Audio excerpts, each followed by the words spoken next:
మీరు ఏ రకంగా ఒక షెడ్యూల్ క్యాస్ట్ అబ్బాయిని ఆ రకంగా తీసుకొని పోగలుగుతారు అని నేను చెప్పి అడుగుతున్నాను. ఇదొక్కటే కాదు, ఇటీవల కాలంలో చూస్తే ఎక్కడ వైఎస్ఆర్ కాంగ్రెస్ పార్టీ నాయకుల మీద చిన్న అవకాశం ఉన్నా కూడా కారుమూరి వెంకటరెడ్డిని అదే రకంగా మీరు చేశారు.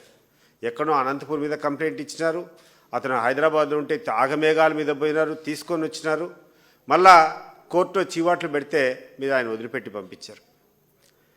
ఇటీవల చూస్తే ఆ పిన్నెల్లి రామకృష్ణారెడ్డి గారు ఆడ జరిగినటువంటి విషయం ఏంటంటే, తెలుగుదేశం పార్టీకి సంబంధించినటువంటి ఇద్దరు కొట్లాడుకొని ఒకరు చనిపోతే దాంట్లో మీ యొక్క దౌర్భాగ్యము, తెలుగుదేశం పార్టీ జరిగినటువంటి దాంట్లో తెలుగుదేశం పార్టీ వ్యక్తి చనిపోతే దాంట్లో ఆ మర్డర్ కేసులో కూర్చొని పిన్నెల్లి రామకృష్ణారెడ్డిని పెట్టడం, ఆయన సోదరిని పెట్టడం ఎంతవరకు సమంజసమో మీరు చెప్పారా? ఈరోజు మీ ప్రభుత్వం మీద విశ్వాసం పూర్తిగా కోల్పోయింది. ఈరోజు ఎక్కడ చూసినా చంద్రబాబు నాయుడు మీద వ్యతిరేకత, తెలుగుదేశం పార్టీ సంకీర్ణ ప్రభుత్వం మీద తీవ్ర వ్యతిరేకత ఎక్కడ చూసినా విపరీతంగా ఉంది. అది నేను చెప్పేటువంటి విషయం కాదు, స్వయంగా చంద్రబాబు నాయుడు గారే మొన్న జరిగినటువంటి కలెక్టర్ల కాన్ఫరెన్స్ సందర్భంగా నేను ఎంత చేసినా కూడా ప్రజల యొక్క ఈ స్టేక్ హోల్డర్స్కు నేను నమ్మకం కల్పించలేకపోతున్నా అని చెప్పి నర్మగర్భంగా ఆయన చేసుకునేటువంటి సర్వేలో వచ్చినటువంటి ఫలితాలు చంద్రబాబు నాయుడు గారు చెప్పారు. ఆ సందర్భంగా చంద్రబాబు నాయుడు గారు కలెక్టర్లు దానికి బాధ్యత వహించాలా అనే రకంగా కూడా మాట్లాడడం జరిగింది. చంద్రబాబు నాయుడు గారు తప్పు కలెక్టర్లది, ఎస్పీలది, ఇక్కడటువంటి అధికారులది కాదు. 100కి 100 తప్పు నీది, నీ కుమారునిది. మీ ప్రభుత్వం చేస్తున్నటువంటి ప్రజా వ్యతిరేక కార్యక్రమాల వల్లనే ఈరోజు మీ మీద నెగటివ్ ఉంది. మీరు తీసుకున్నటువంటి ప్రతి ఒక్క నిర్ణయం, మీరు ఏదైతే అనుకుంటున్నారో అభివృద్ధి నెపంతో మీరు చేసేటువంటి దోపిడీ ఏదైతే ఉందో దాన్ని ప్రజలు విపరీతంగా వ్యతిరేకిస్తాండరు. మీరు ఏవైతే హామీలు ఇచ్చారో ఎన్నికల ముందు అవన్నీ నిలబెట్టుకోలేదనేటువంటి విషయం మీద మీ మీద తీవ్రమైనటువంటి వ్యతిరేకత ఉంది.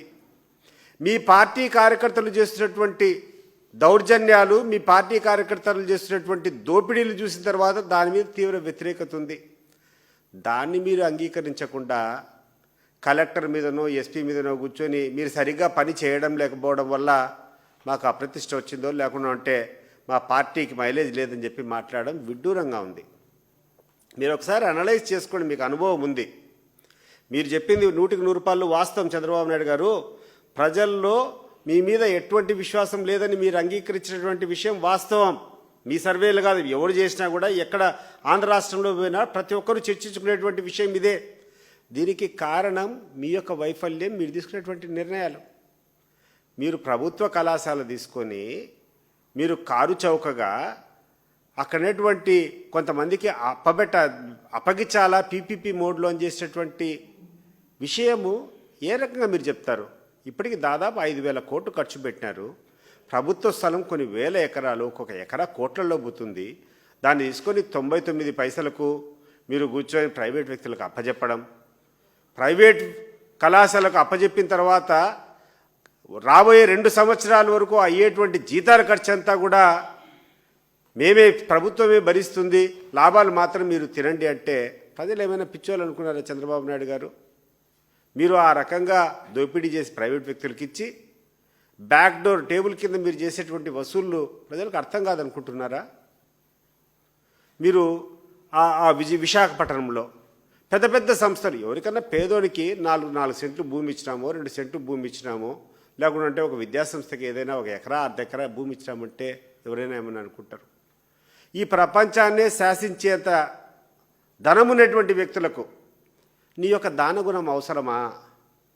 నీ యొక్క కంపాషనేట్, నువ్వు కూర్చొని వాళ్ళకు 9 రూపాయలకు 90 రూపాయలకు మీరు ఎకరా భూమి, కోట్ల విలువైనటువంటి భూమి ఇవ్వాల్సినటువంటి అవసరం ఉందా చంద్రబాబు నాయుడు గారు? ఈ యొక్క సాకుతో, అభివృద్ధి సాకుతో ఆ ఊడ్సా అనేటువంటి సంస్థ నీకు సంబంధించినటువంటి, నీ కులస్తులకు సంబంధించినటువంటి ఇక్కడటువంటి వ్యక్తులంతా కూర్చొని ఏదో విదేశీ పెట్టుబడులు అని చెప్పి ఈరోజు వాళ్ళకు ల్యాండ్స్ అలాట్మెంట్ చేయడం, ఇవన్నీ ఒకసారి గమనించండి.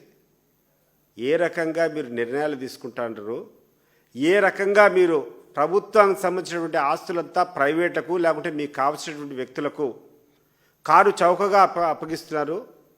దీని మీద ఎందుకు ప్రజలు వ్యతిరేకించారో ఒకసారి ఆలోచన చేయండి. ఇది కాకుండా స్థానికంగా ఉన్నటువంటి మీ ఎమ్మెల్యేలు మీరు చేసేటువంటి అరాచకాలు మేము చెప్పాల్సినటువంటి అవసరంలా. నీ ఆంధ్రజ్యోతి పేపర్, నీ ఈనాడు పేపర్లో చూసుకుంటే పుంకాలుగా వాళ్ళు రాస్తాండరు మీ ఎమ్మెల్యే.